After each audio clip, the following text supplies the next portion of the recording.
Na mfalme amerejeshwa Simba, mfalme mwenye Simba yake. Nani?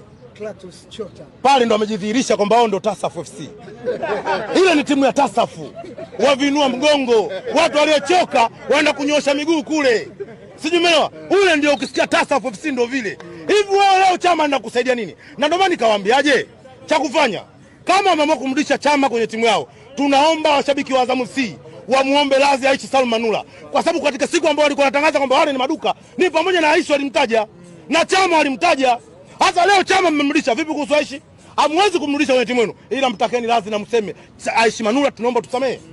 Sijui umeelewa? Hiko ambacho kinatakiwa kifanye. Ndugu yangu, kwenye swala hiyo timu naendelea kulisisitiza ndio langu nilokuambia, wanaenda kushuka daraja msimu huu. Tajiri kaamua kurudisha X Factor mwanangu. Tajiri gani? Si yule. Kuna tajiri? Niwewe kuambia tajiri auzi viberiti, mbona unataka kunielewa? Hakuna bosi nchi dunia hii ambaye kazi yake kuuza viberiti akataimia bosi wake ndio unakuwa kwa biashara ya viberiti. Sijui umeelewa? Kwa hiyo ukitaka kumtaja tajiri unamzungumzia wewe, kama biashara yake ni viberiti, hapo tajiri hakuna.